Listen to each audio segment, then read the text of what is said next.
तुम्हारी जय तुम्हारी विश्वविद्यालय इलाहाबाद। जय जय तुम्हारी विश्वविद्यालय इलाहाबाद। ज्ञान उद्गम ज्ञान संगम ज्ञान के इतिहास। ज्ञान उद्गम ज्ञान संगम ज्ञान के इतिहास। शत शत नमन है विश्वविद्यालय इलाहाबाद। सुंदरम सत्यम शिवम अवधारणा।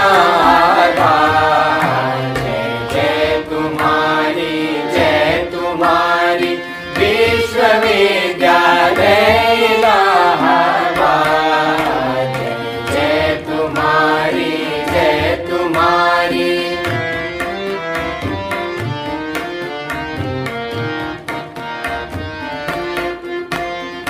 ज्ञान और विज्ञान का वर्धन तुम्हारा कर। साहित्य और संगीत की सेवा तुम्हारा धर्म। सबके लिए सब दिन तुम्हारा खुला शिक्षा द्वार। कर दिया तुमने सभी को योग्यता अनुसार। जय जय तुम्हारी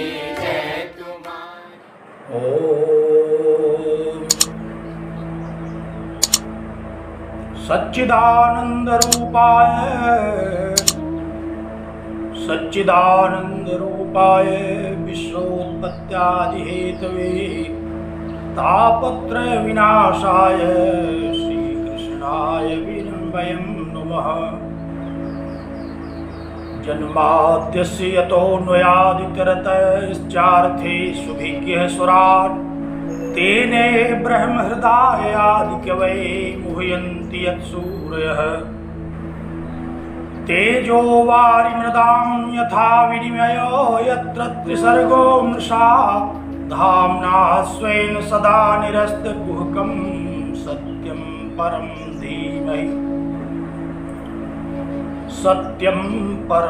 धीमहि। यं प्रव्रजन्तमनुपेतमपेतकृत्यं द्वैपायनो विरह कातरया जुहाव। पुत्रेति तन्मयतया तरोभिनेदुः तं सर्वभूतहृदयं मुनिमानतोऽस्मि। ॐ पूर्णमदः पूर्णमिदं पूर्णात् पूर्णमुदच्यते। पूर्णस्य पूर्णमादाय पूर्णमेवावशिष्यते। ॐ शान्ति शान्ति शान्ति। ईशावास्यमिदं सर्वं यत्किञ्च जगत्यां जगत्। तेन त्यक्तेन भुञ्जीथा मा गृधः कस्य स्विद्धनम्। कुर्वन्नेवेह कर्माणि जिजीविषेत सततं समाह। एवं त्वयि नान्यथेतोऽस्ति न कर्म लिप्यते नरे। असुर्यानां ते लोकाः अन्धेन तमसावृता। असुर्यानां ते लोकाः अन्धेन तमसावृता। तांस्ते प्रेत्याभिगच्छन्ति ये केचात्महनो जनाः। जगत विश्रुत इलाहाबाद विश्वविद्यालय प्रयागराज के स्नातक परास्नातक और शोध संवर्ग के प्रिय तेजस्वी छात्रों और छात्राओं, विद्वान शिक्षकगण और वेदांतानुरागी सज्जनों, प्रस्थानत्रयी के अंतर्गत श्रुति प्रस्थान में ईशावास्योपनिषद पर हम लोग विचार करने के लिए एकत्र होते हैं। ईशावास्योपनिषद के तृतीय मंत्र पर हम लोग विचार कर रहे हैं विगत दिनों से। त्रिविध दुख को नष्ट करने वाला यह महनीय वेदांत शास्त्र आप सब लोगों का मंगल करे।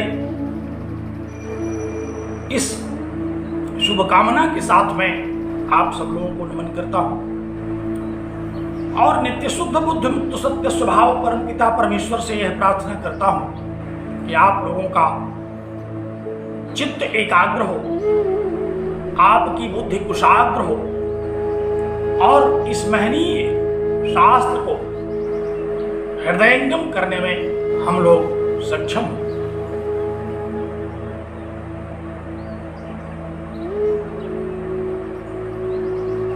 स्मरण कीजिए, हम लोग ईशावास्योपनिषद के तृतीय मंत्र पर चर्चा कर रहे हैं। प्रथम और द्वितीय मंत्र के बाद इस तृतीय मंत्र में जो विषय वस्तु का उपस्थापन किया उपनिषदकार ने, उसकी उपयोगिता, उसके औचित्य और उसके तात्पर्यार्थ पर हम लोगों ने चर्चा कर लिया और इस निष्कर्ष पर पहुंचे कि प्रथम मंत्र के द्वारा सन्यासियों को, परम ज्ञानियों को उपदिष्ट किया गया जो मार्ग है, और द्वितीय मंत्र के द्वारा कर्मयोगियों के लिए किया गया, उपदिष्ट किया गया जो मार्ग है, जिस पर कि हम लोगों ने पर्याप्त चर्चा भी किया। उसके बाद यह तृतीय मंत्र अब उन लोगों के लिए उपदिष्ट किया जा रहा है जो उपर्युक्त दोनों मंत्रों में उपदेश किए गए मार्गों से भिन्न मार्ग पर चलने वाले लोग हैं। अर्थात जो ज्ञान की पराकाष्ठा पर आरूढ़ नहीं है, जो ज्ञान की विविदिशा में भी नहीं है, अर्थात विविदिशा माने वेत्तुम इच्छा इति विविदिशा, जो सन्यास योगियों के लिए, त्यागियों के लिए जो शास्त्रों में, वेदांतों में बताया गया है, उनको जानने की इच्छा भी नहीं है जिनकी, तथा कर्मयोग के अंतर्गत निष्काम कर्म आदि का उपदेश जिनके लिए किया गया, उन कर्मों के कर्ता के रूप में भी जो नहीं, तीसरी कोट में जो आते हैं, वे तीसरी कोट के लोग कौन हैं, इस पर हमको विचार करना होगा। तीसरी कोट में वही लोग हैं जो उपर्युक्त दोनों कोटियों में नहीं है।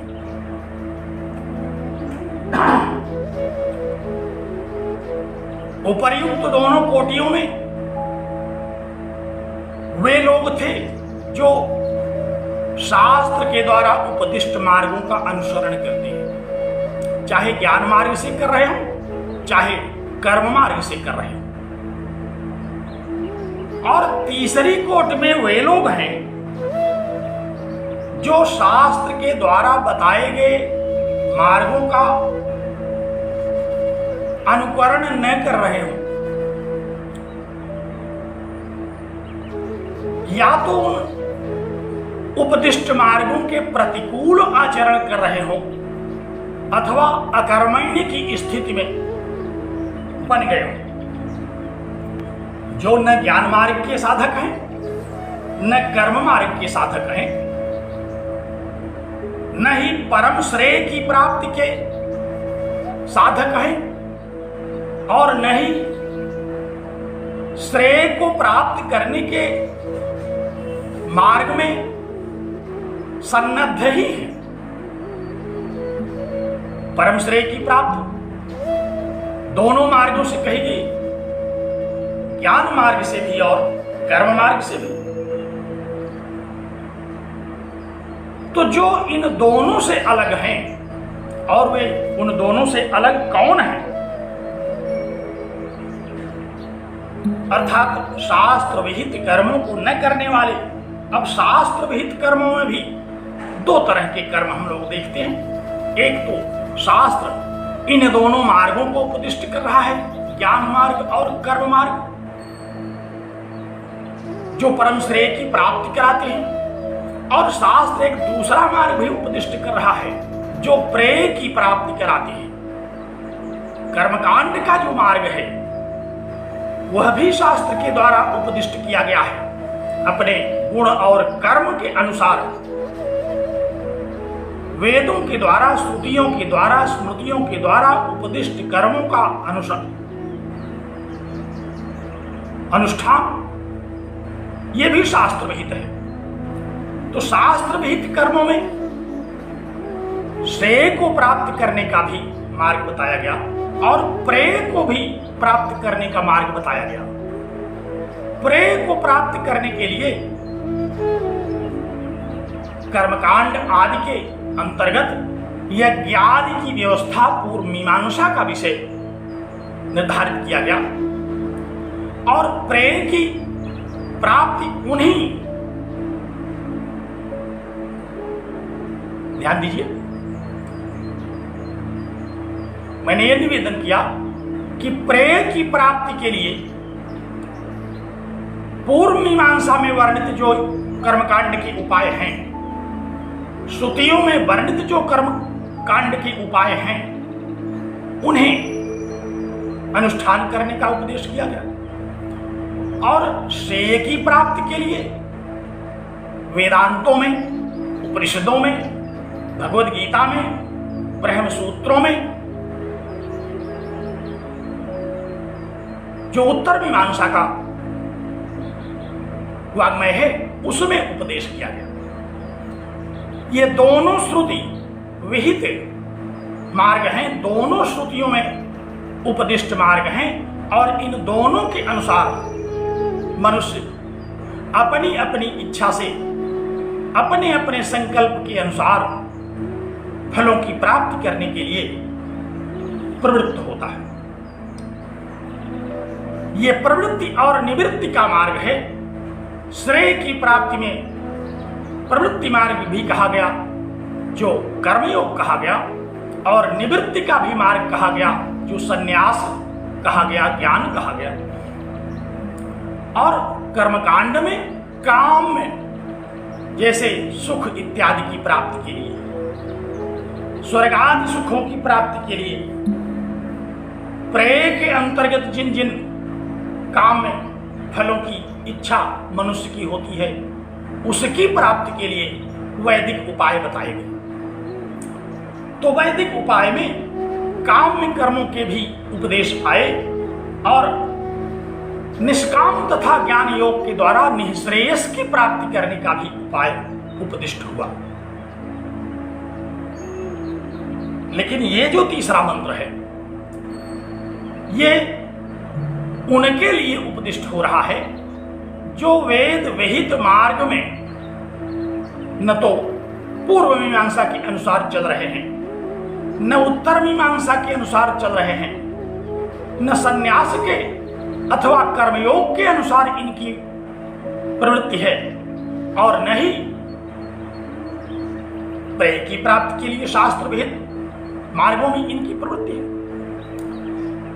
वे कौन हैं? उनके लिए क्या उपदेश है श्रुतियों में? यह मंत्र उनको कहता है। इनमें दो तरह के लोगों के विषय में मैंने निवेदन किया। एक तो वे जो कर्महीन हैं, जो अकर्मण्य हैं, और दूसरे वे जो श्रुति विरुद्ध कर्म करते हैं, श्रुतियों की विरुद्ध व्याख्या करते हैं, श्रुतियों के प्रतिकूल आचरण को करते और प्रेरित करते हैं, ऐसे लोग हैं। ये दो लोग हैं और इन दोनों लोगों में विविध प्रकार के कर्मों को करने वाले लोग हैं। इसलिए श्रुति कहती है ते बहुवचन में कहा, ऐसे बहुत सारे लोग हैं।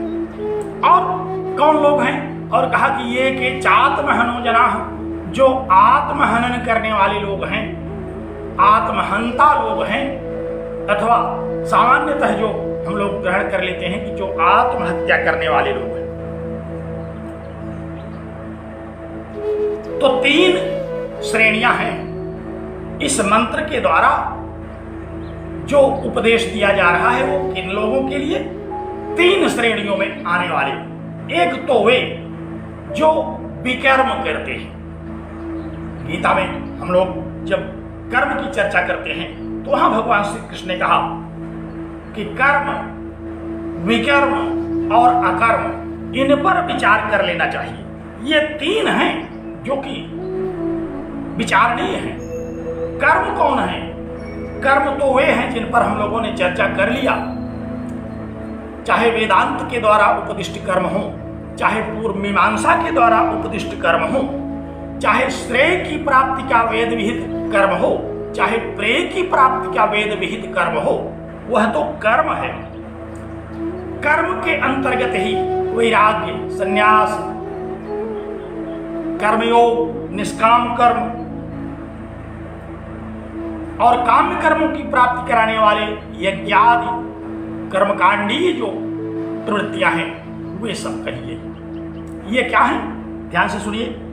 ये कर्म है। कर्म माने शास्त्र प्रतिपादित कर्म। स्मरण रखने योग्य बात है। जो शास्त्र प्रतिपादित, वेद शास्त्र प्रतिपादित, श्रुतियों, स्मृतियों और सूत्रों के द्वारा प्रतिपादित जो कर्म है, जिसको करणीय कर्म कहा गया, उसी को हम लोग विहित कर्म कहते हैं, कर्म कहते हैं, शास्त्रीय कर्म कहते हैं, करणीय कर्म कहते हैं, कर्तव्य कहते हैं। बड़ी महनीय दशा है कर्मों की। अनेक संज्ञाओं से इन कर्मों को विभूषित किया जाता है, जो कि प्रथम और द्वितीय मंत्र के अंतर्गत हम लोगों ने सुना, विचार किया, समझने की चेष्टा की। और ये जो तृतीय मंत्र में है, ये कौन से कर्म हैं?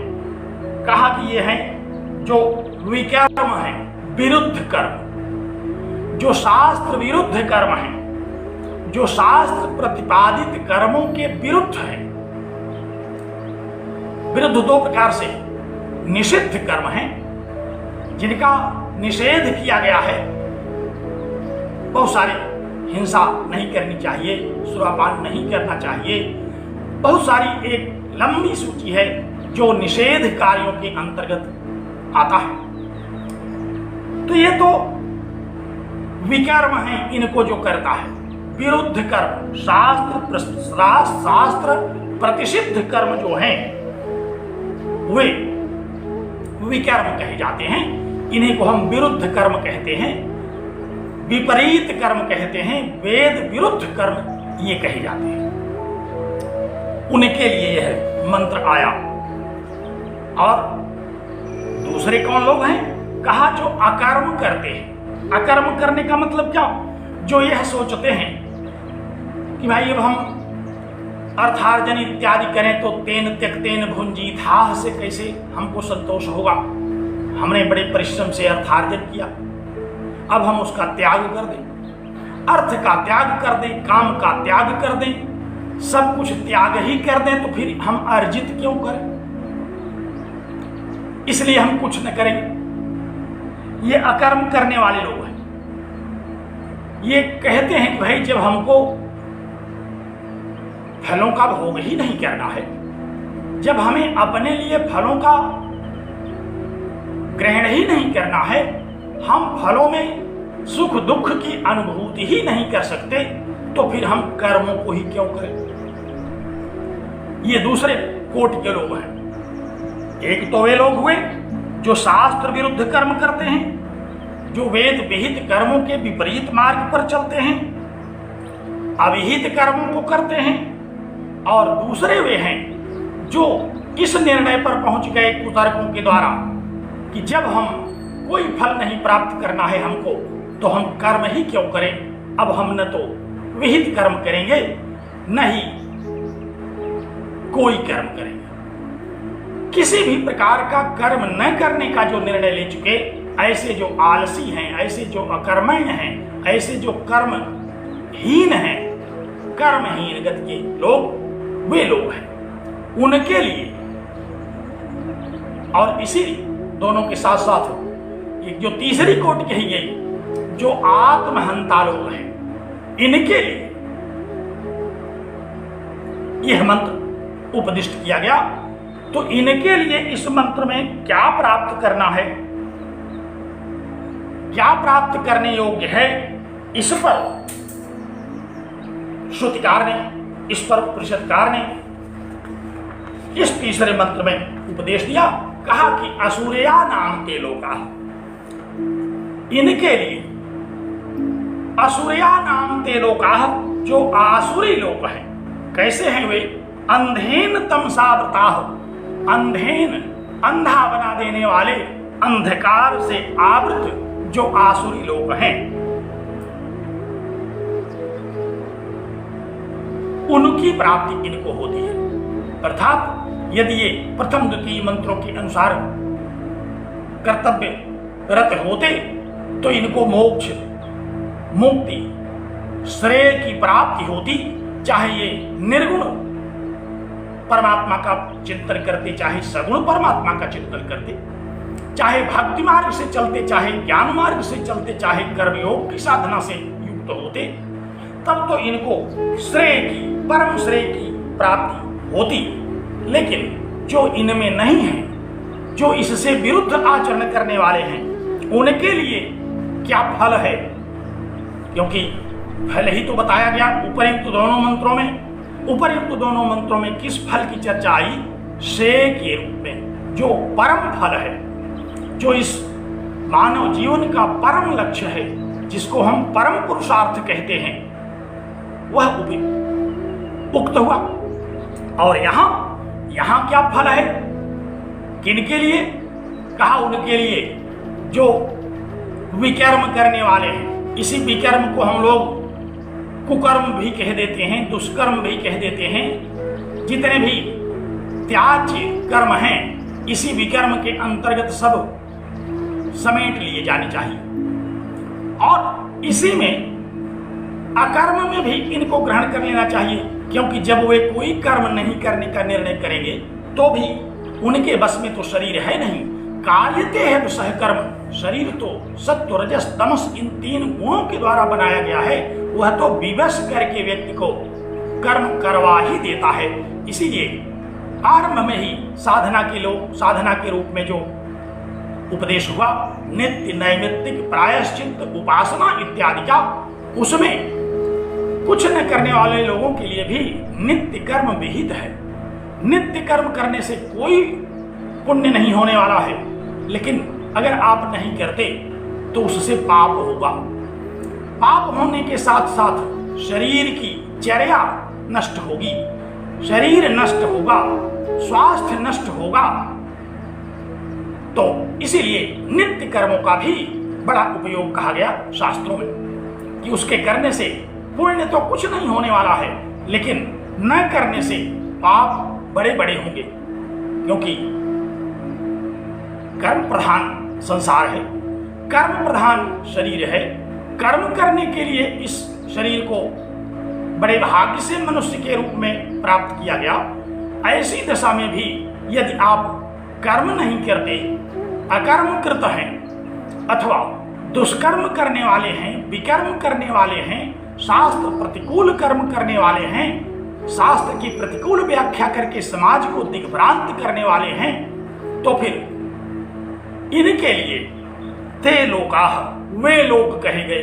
कौन से लोग? कहा कि असुरया नाम ते लोकाः, जो आसुरी लोग हैं। और कैसे लोग हैं वे? कहा कि अंधेन तमसा आवृता, अंधा कर देने वाले, अंधकार से युक्त वे लोग हैं। और हम सब लोग जानते हैं उन लोगों को कि कौन से वे लोग हैं। उन्हीं को हम लोग नरक लोक कहते हैं। ध्यान दीजिए, बड़ा महत्वपूर्ण विषय है, चर्चा के लिए भी और ज्ञान के लिए भी, विचार के लिए भी। नरक और स्वर्ग, काम्य कर्मों में हम स्वर्ग को सर्वश्रेष्ठ मानते हैं। यज्ञादि के द्वारा हमें स्वर्ग आदि की प्राप्ति होती है। प्रेय की पराकाष्ठा है।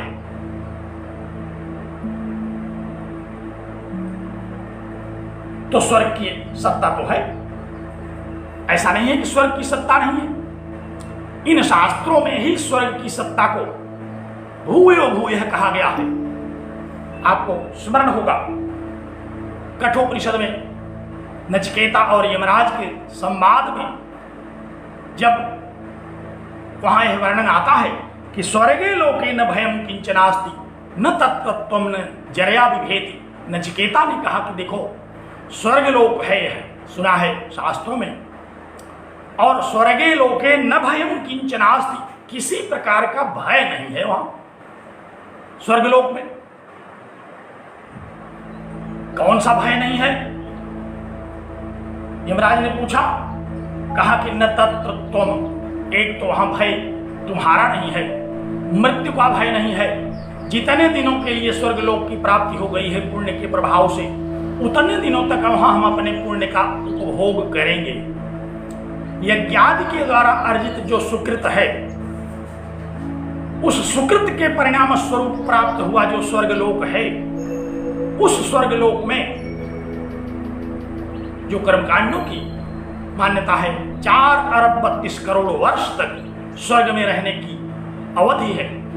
तो उतने दिनों तक नचिकेता ने कहा कि वहां न तो तुम हो, न जरया विभेति, और न ही कोई वृद्धावस्था से वहां डरता है, अर्थात कोई वृद्ध भी नहीं होता, और असनाया पिपासे तीर्थवा, असनाया भूख इत्यादि नहीं लगती, क्योंकि यहां हम लोग भूख के मारे बड़े परेशान हैं। जितने भी पाप करते हैं पेट के लिए, पापी पेट का सवाल है, प्यास के लिए, इंद्रियों की तृप्ति के लिए, तो वहां इंद्रियों की तृप्ति तो प्रचुर मात्रा में होगी स्वर्ग में, लेकिन भूख प्यास जैसी समस्या वहां नहीं है।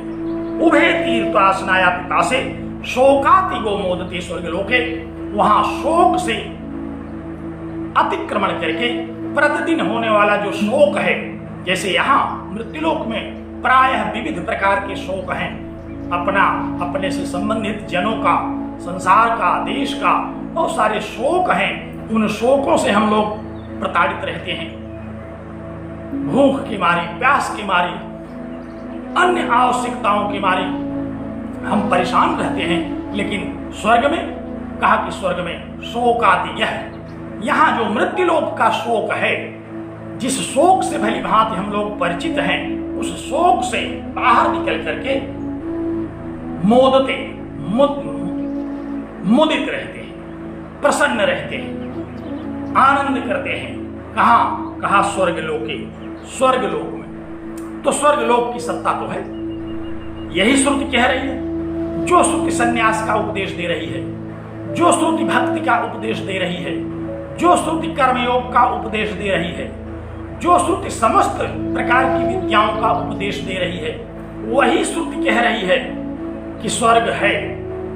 बहुत सारे ऐसे लोग मिलेंगे जो कहते हैं कि अरे स्वर्ग नरक कहीं है नहीं, कहीं नहीं है।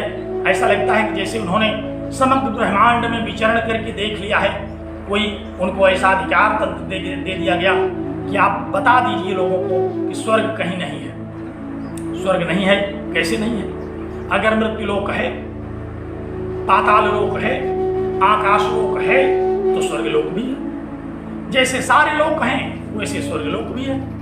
लोकों को जिसका कि हम साक्षात अनुभव कर रहे हैं, जैसे मृत्युलोक का ही, सुखों का भी और दुखों का भी,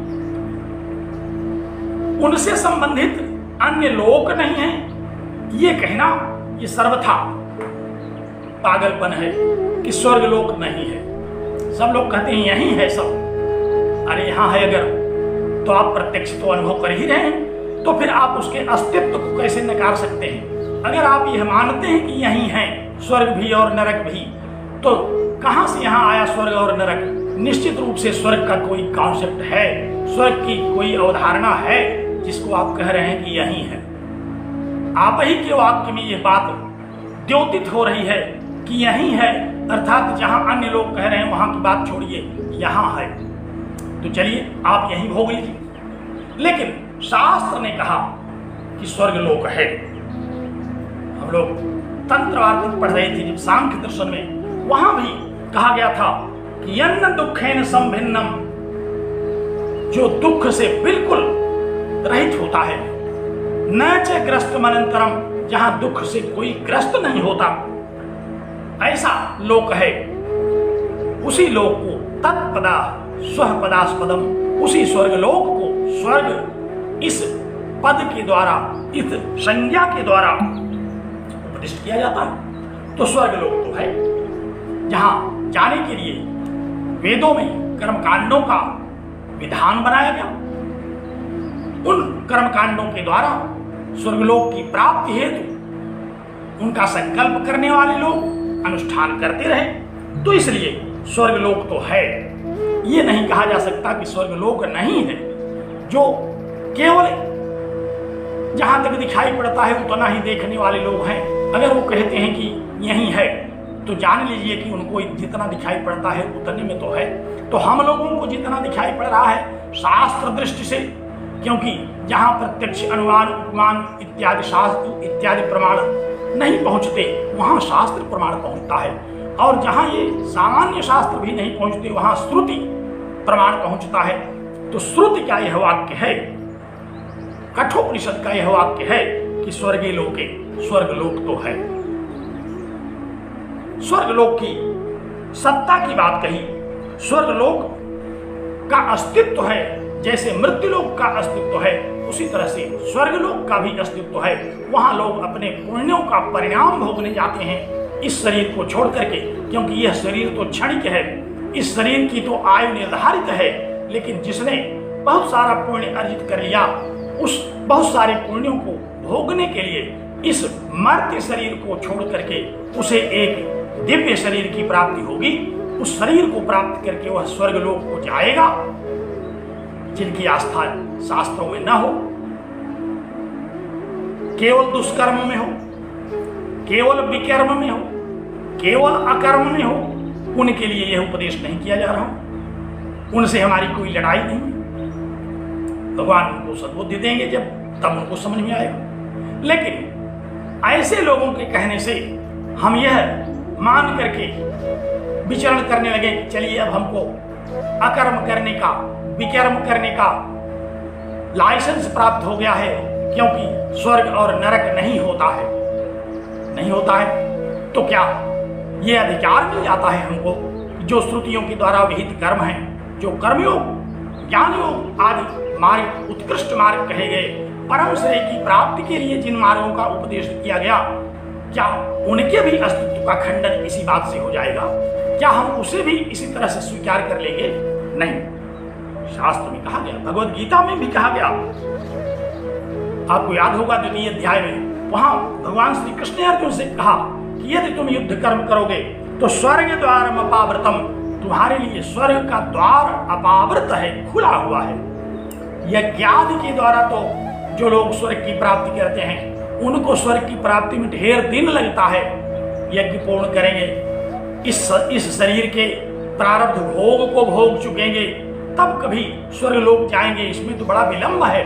लेकिन भगवान श्री कृष्ण ने कहा कि युद्ध में जो योद्धा धर्म की रक्षा के लिए वीर गति को प्राप्त होते हैं, उनके लिए तो स्वर्ग का द्वार खुला है।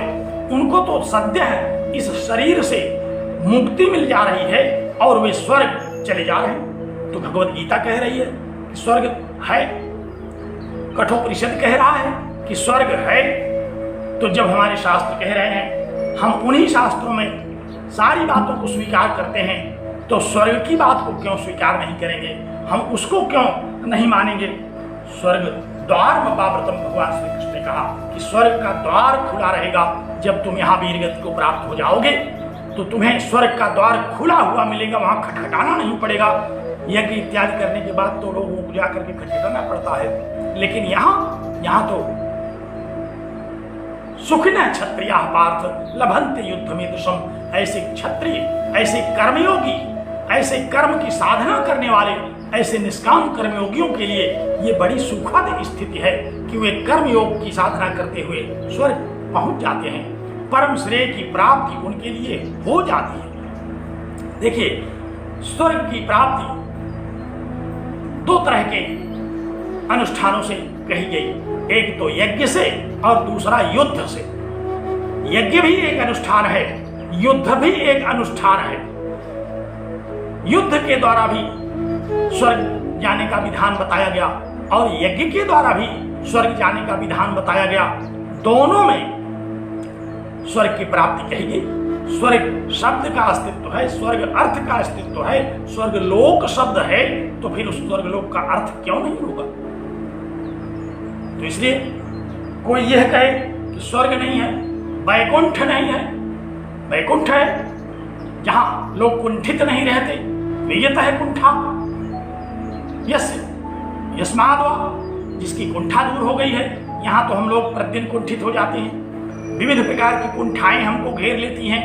लेकिन स्वर्गलोक में वहां कुंठित नहीं होते, इंद्रियां कुंठित नहीं होती हमारी भोगों को भोगने से। यहाँ तो भोगों को भोगते भोगते 10, 20, 25, 50 साल में ही इंद्रियां व्यर्थ हो जाती हैं। लेकिन स्वर्गलोक में वहां एक दिव्य शरीर की प्राप्ति होती है जो केवल भोग को भोगने के लिए। तो स्वर्गलोक तो है। ये और बात है कि मृत्युलोक का मानव शरीर स्वर्ग से श्रेष्ठ कहा गया, लेकिन इसका तात्पर्य नहीं है कि स्वर्गलोक है नहीं। स्वर्गलोक तो है। स्वर्गलोक के भोग हैं जो कि शुभ कर्मों से प्राप्त होते हैं, जो कि कर्मों के, यज्ञों के अनुष्ठान से प्राप्त होते हैं। ज्यादा पढ़े लिखे लोग जो हैं, शास्त्रों में जिनकी आस्था नहीं है, ऐसे लोगों के लिए तो हम कुछ नहीं कह सकते। लेकिन जो हम जैसे लोग हैं, जिज्ञासु लोग, उनकी जिज्ञासा को शांत करने के लिए अगर हम मान लें कि स्वर्गलोक है इसलिए दुष्कर्म मत करो, नरक है इसलिए दुष्कर्म मत करो, तो इसमें कोई विपत्ति नहीं है, कोई गड़बड़ नहीं है। तो इसलिए स्वर्ग है। स्वर्ग शब्द के अनेक अर्थ शब्दकोशों में दिए गए हैं। स्वर्ग का वर्णन किया गया है, स्वर्ग के देवताओं का वर्णन किया गया है, स्वर्ग के सुख के भोगों का वर्णन किया गया है। अब ऐसे शास्त्रों की बात को प्रमाण न मान करके हम किसी सिरफिरे की बात से मान लें कि नहीं नहीं स्वर्ग नहीं है, इसलिए आप स्वतंत्र हैं, आप जितने भी दुष्कर्म कर सकते हो करें। तो जैसे स्वर्गलोक है, इसीलिए शास्त्र कह रहा है कि असुरिया नाम ते लोकाह, बहुवचन में कहा, केवल मृत्युलोक नहीं है बल्कि ते लोकाह। शास्त्र हमारा कहता है कि वे लोक है, बहुत सारे लोक हैं। तो स्वर्गलोक है, उसी में एक नरक लोक है भी उसी में, जिसकी प्राप्ति वर्जित कही जा रही है कि मत जाइए वहां। आसुरी लोक हैं वे, और आसुरी लोकों की, इन नरक लोकों की तो बड़ी व्यापक चर्चा हमारे पुराणों में है, शास्त्रों में है। नृणात् क्लेशम प्रापयति इति नरकः, जहां क्लेश प्राप्त कराया जाता है, जहां दुख प्राप्त कराया जाता है, दुष्कर्मों के फलों को भोग के रूप में, उसको कहते हैं नरक। वह नरक है। भागवत पुराण में नरक का वर्णन 28 प्रकार के नरकों का वर्णन आया हुआ। इसी तरह से गरुड़ पुराण में 16 अध्यायों में केवल नरक का वर्णन किया गया।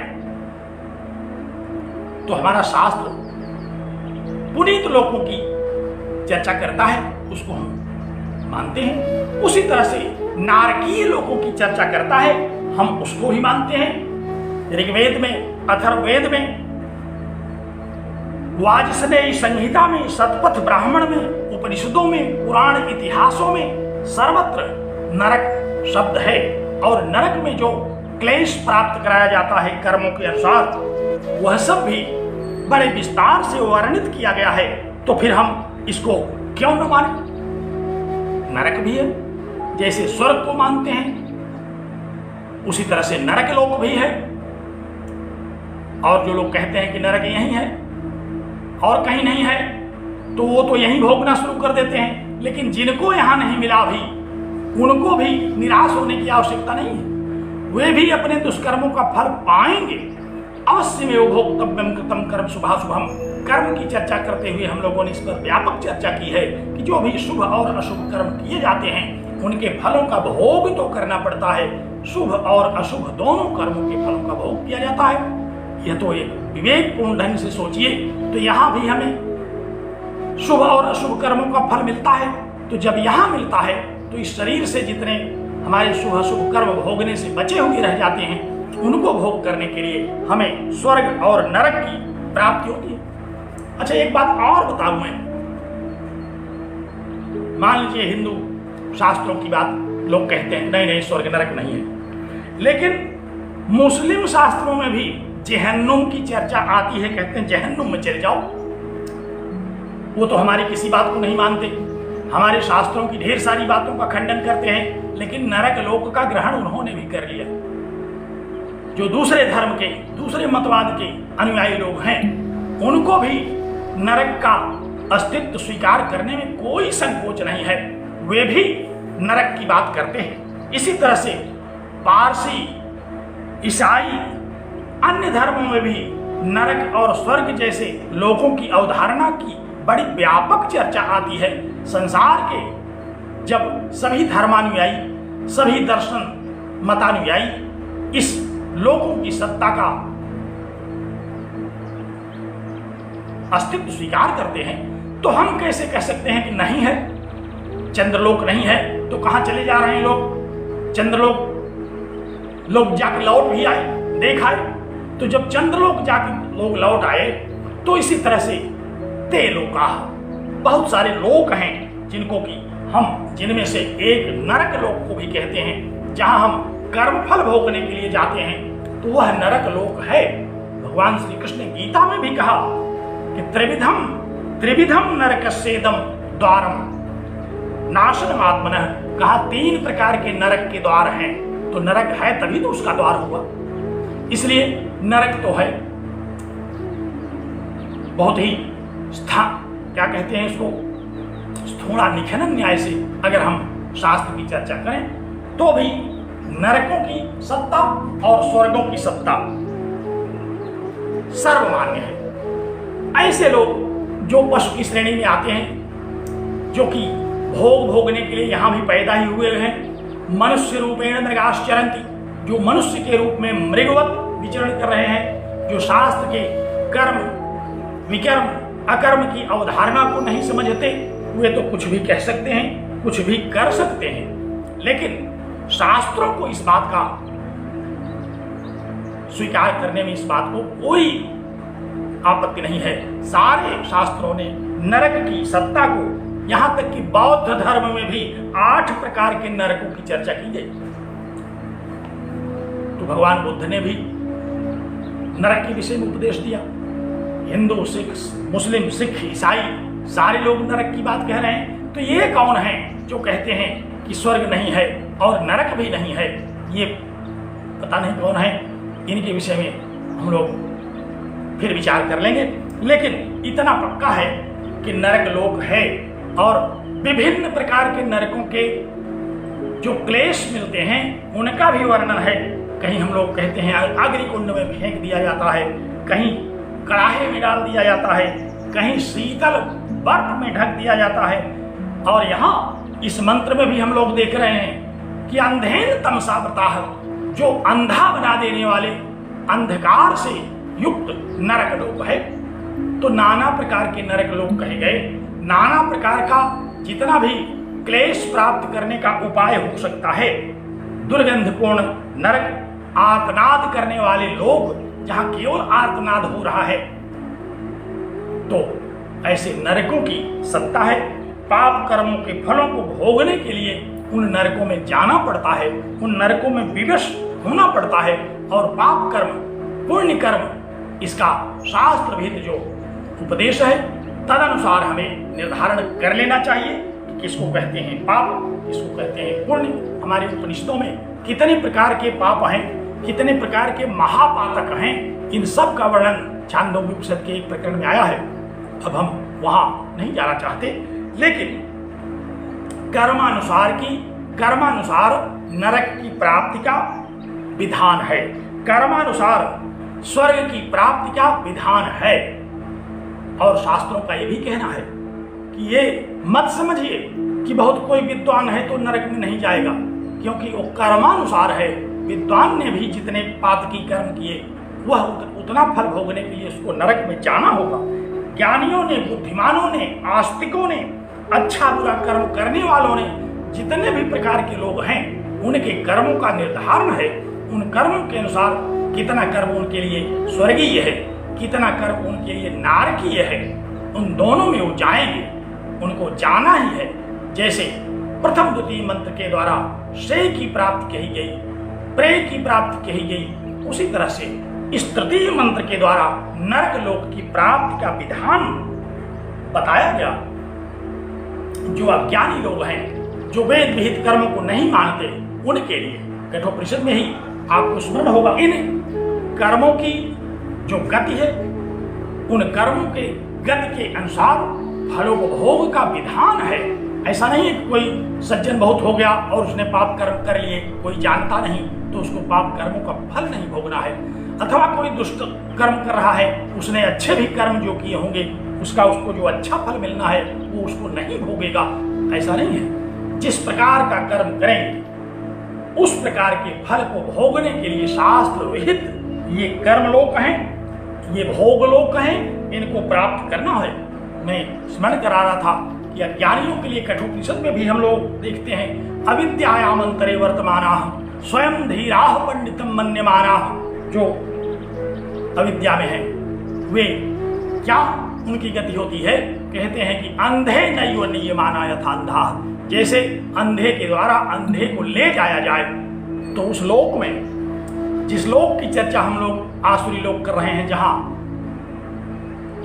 अंधा बना देने वाला अंधकार है, वहां तो सब अंधे हैं, सब अंधे को अंधा ही ले जा रहा होगा। तो इसी बात की श्रुति चर्चा कर रही है, अंधे नैव नियमाना यथा अंधाः। ये तो एक दृष्टांत है। कौन अंधा, किस अंधा के द्वारा मार्गदर्शन प्राप्त करना चाहेगा? मार्गदर्शन प्राप्त करने के लिए तो कोई अंधा भी यह वर्ण नहीं करेगा कि उसको कोई मार्गदर्शन अंधा कराए, उसके लिए तो दृष्टियुक्त होना चाहिए।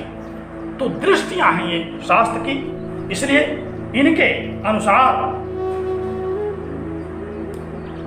कठोपनिषद में भी, मुंडकोपनिषद में भी इस प्रकार का वर्णन आया हुआ है कि जो लोग अज्ञानी हैं, जो लोग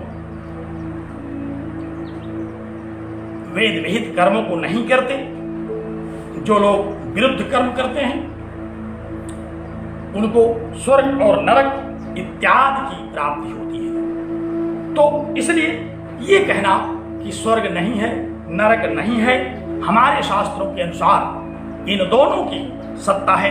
अब हम स्वर्ग और नरक पर ही अगर चर्चा करते रहे तो आप ये नहीं कहिए कि नहीं हम आपकी बात पर भरोसा नहीं करेंगे, हम जहर चख करके पहचानेंगे।